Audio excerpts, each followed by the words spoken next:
I said in a previous video that I wanted to look at the problem of evil. So I'm going to do that in this video.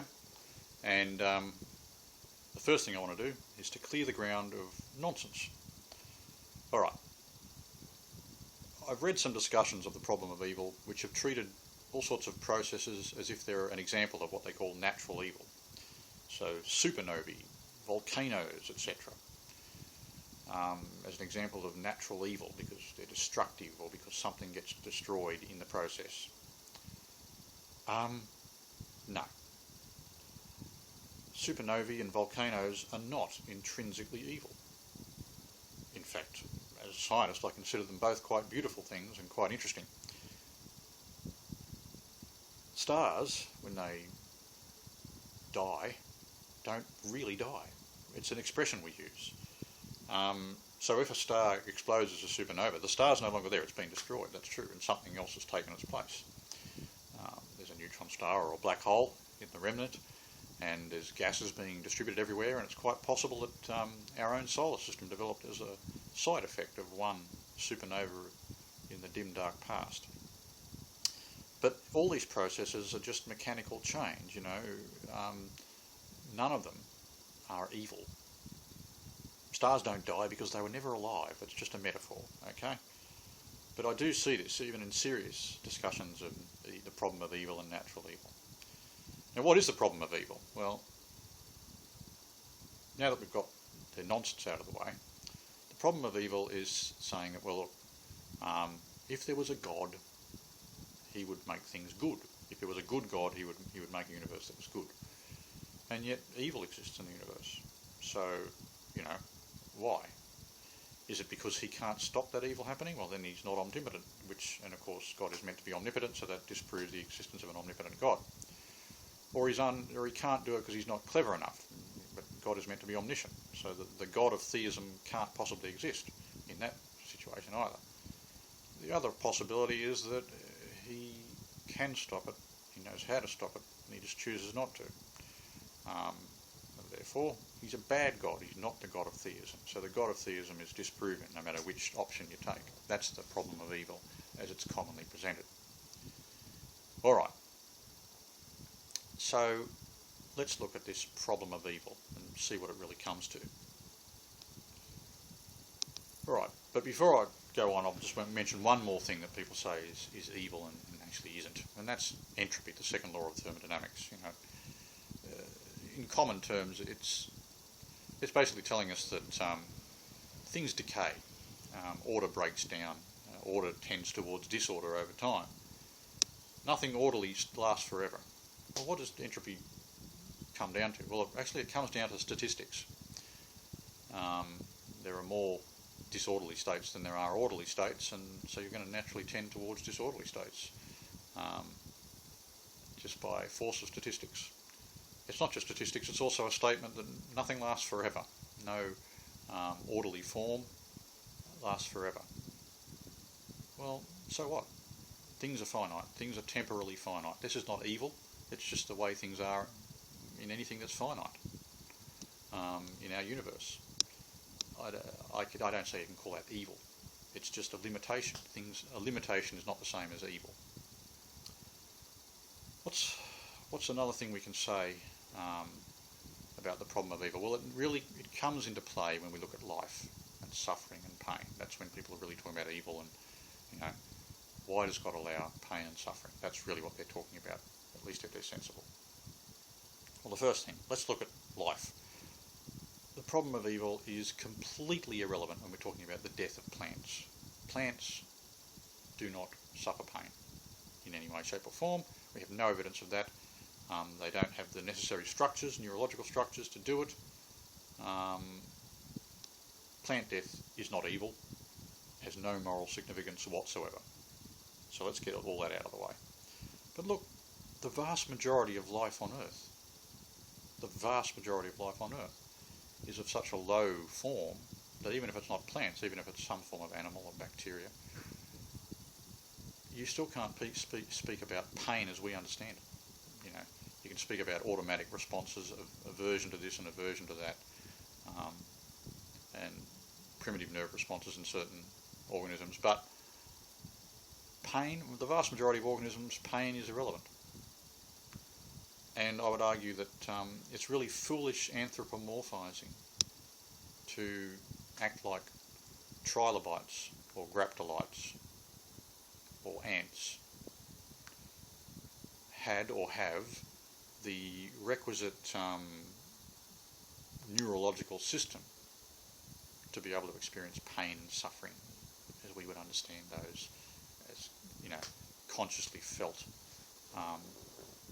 So through a thinking process and feeling this pain and having an emotional reaction corresponding to that.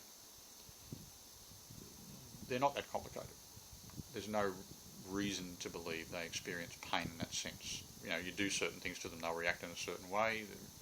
They've got a very simple programming in their minds, such as they are. There's no particular reason to treat their experiences in the same way we treat ours.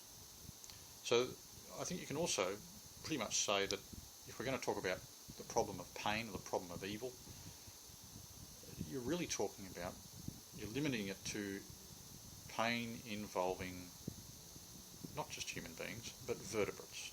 So most of life on Earth, plants and invertebrates, the vast majority of life on Earth, and all those mass extinctions that have happened in the past, massive amounts of death, a vast majority of life involved, suffering was irrelevant. If you look at it in terms of biomass or numbers of organisms, most organisms don't experience pain in the proper sense, and they don't suffer, and so all that death and destruction has no moral significance whatsoever. Alright, so really when we're talking about the problem of evil, we're talking about the problem of pain, and it's limited basically to vertebrates, to organisms with the sufficient neurological system to experience pain as such.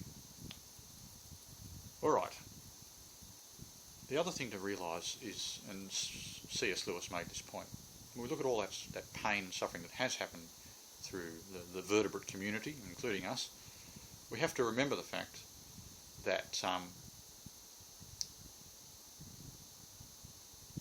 there is no one organism that has experienced all that pain.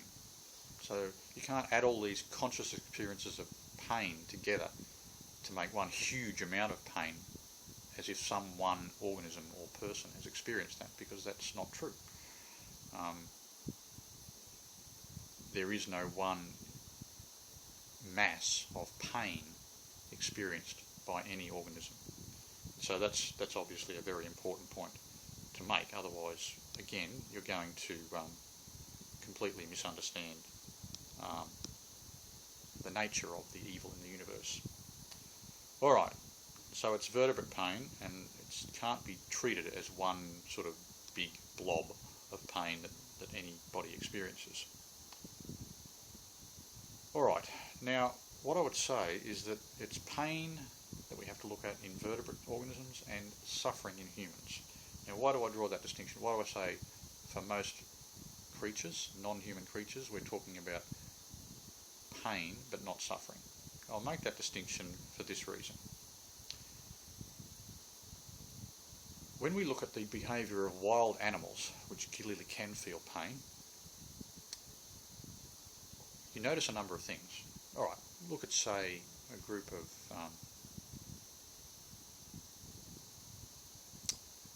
prey, beasts that are prey, like wildebeest or whatever. And when they hang around, grazing, just feeding, and then one of them notices that there's a predator nearby, and they might see a tiger or a lion off in the distance or whatever.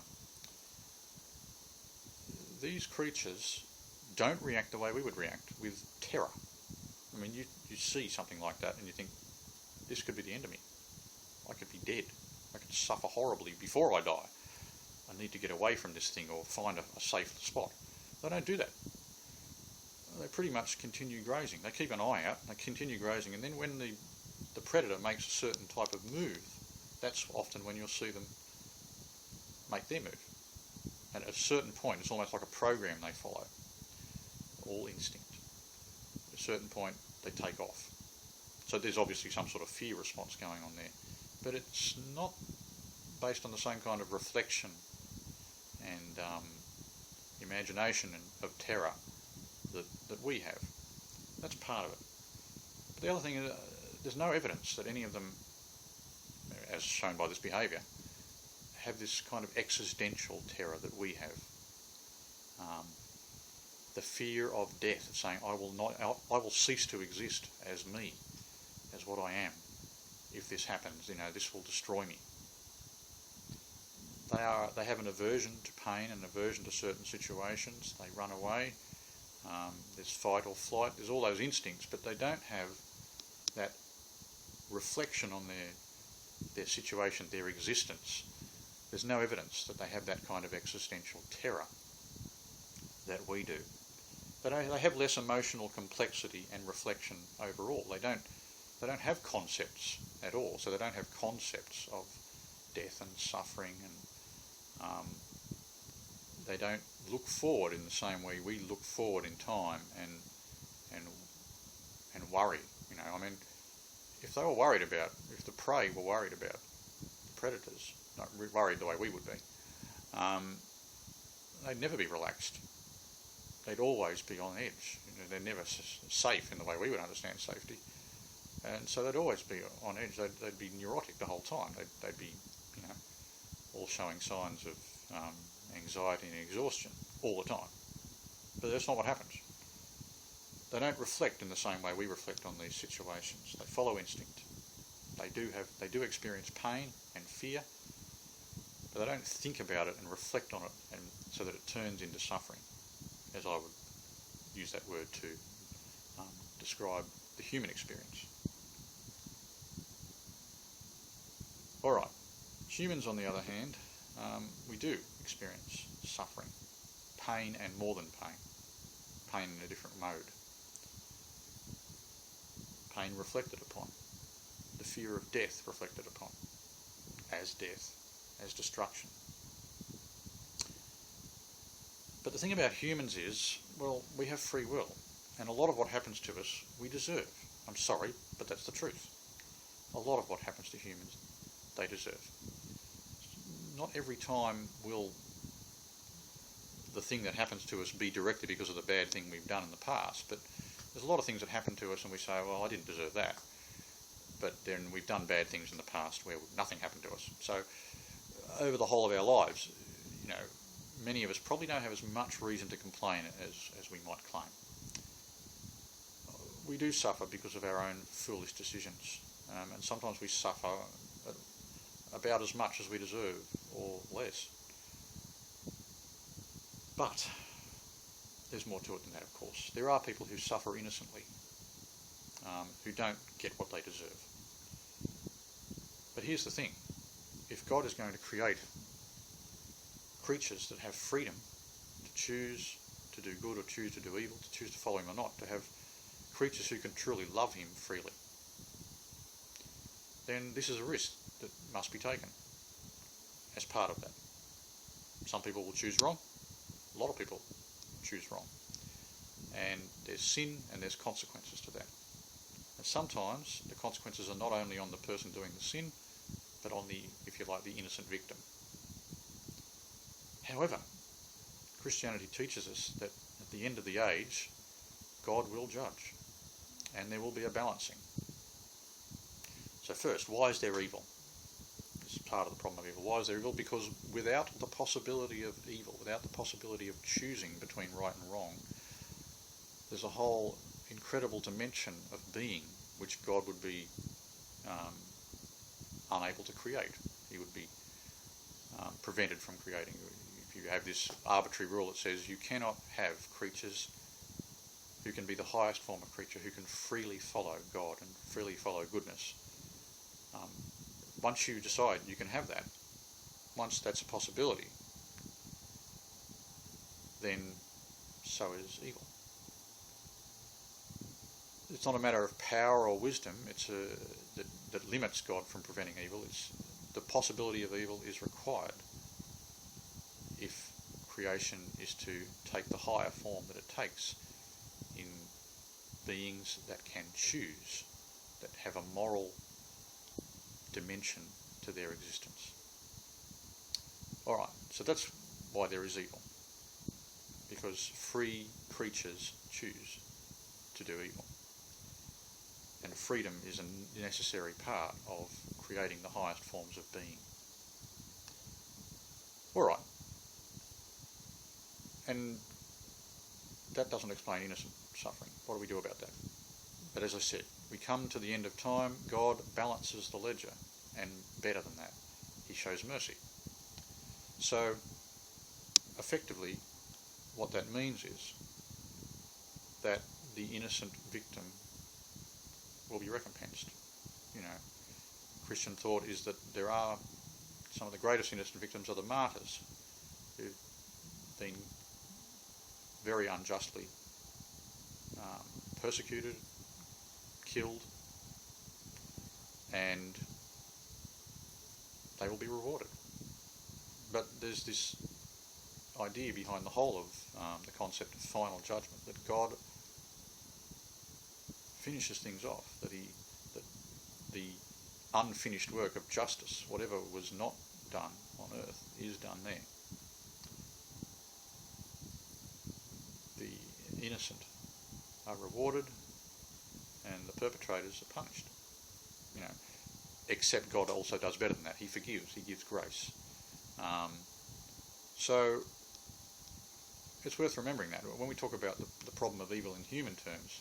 First, the evil's there because it has to be there for humans to exist as free, moral beings. But then the question of, well, what about, alright, okay, so evil exists and people suffer because they do evil, but what about the innocent victim? Well, that all gets sorted out at the end of the age, and more than sorted out. Mercy overcomes justice, but justice is still done. And the innocent are blessed. But you might say, well, okay, that's fine on the human side. In the end, they all do get what they deserve, or better than that, so that's fine. You might accept that, okay. But then you say, well, that doesn't do anything for the animals. What about all the other vertebrates? What about all the pains they experience, being killed? A lion killing a deer or whatever. Or an antelope, I should say. Well, here's the point. First, all those vertebrate animals have experienced a lot of pleasures too throughout their life. I think probably one of their highest pleasures is eating, and another one is mating. They experience these pleasures. They don't deserve them. They don't do anything to deserve them. How can they deserve anything? They're animals. They don't make moral choices. They don't choose between good and evil. So that they can't do things to deserve all the nice things they experience, but they experience them anyway. So you've got to balance that out against the evil. The other thing is, you might say, well, look, Christianity teaches that if animals suffer greatly, that's it. They die, they suffer, and there's no justice done. It seems unfair. Well, there are different Christian arguments in response to that. But in fact, the truth is we don't know that the animals don't have some part to play at the end of the age in the new heavens and the new earth. In fact, the Bible doesn't say they don't, but it does have images of the new creation, which include animals. Isaiah 11, for example. The wolf lying down with the lamb, and so on, all these sorts of images. So, we cannot rule out this, what we call eschatological aspect to do with the end times. We cannot rule out that as being relevant to animals as well. It may well be that there is some balancing to be done then by God regarding the animals. And certainly there have been Christians who've speculated that, for example, animals who've been pets, who've been humanised by their contact with us, we do change their mode of life, I think, when we take them on as pets. That the old fear that people had, they don't have immortal souls, so they won't, I'll be in heaven and they won't be there, and they feel this great sense of loss. But we're not guaranteed that's the case at all. We don't know. God can do what he likes, and he hasn't really told us enough. There are hints that maybe animal life is a part of the new creation. And so we shouldn't worry too much about that aspect, because I think God's got it sorted. We may not know how, but we certainly can't pretend that there's no reason to think that he does, because there are plenty of hints that he has that sorted out. As I say, first, animals experience a great deal of pleasure, most of them over most of their life, and then they experience pain at the end in many cases, either because they're killed or because they die slowly of old age and starvation or whatever. But there's no merit or demerit in their lives, so the pleasures they get, they didn't deserve any more than the pain. It's, in a sense, it's not a good question, but we still would like to think that, you know, that suffering has some kind of redemption, and I think it's quite possible it does. The Bible doesn't say it doesn't, and the Church doesn't have a dogma on the question. Even if animals don't have immortal souls, even if they don't last forever, there's still that possibility that there's something for them, even if it's only temporary, in the next age. So that's all speculation. But here's the thing. If the problem of evil really comes down to humans and vertebrates, and we've already shown that it's evil, the existence of evil is not a problem for theism. It's an inevitable consequence of creating the higher beings, capable of the highest things, like freely loving their creator and following after goodness. Alright. Evil, its existence is not the main problem. What about the suffering?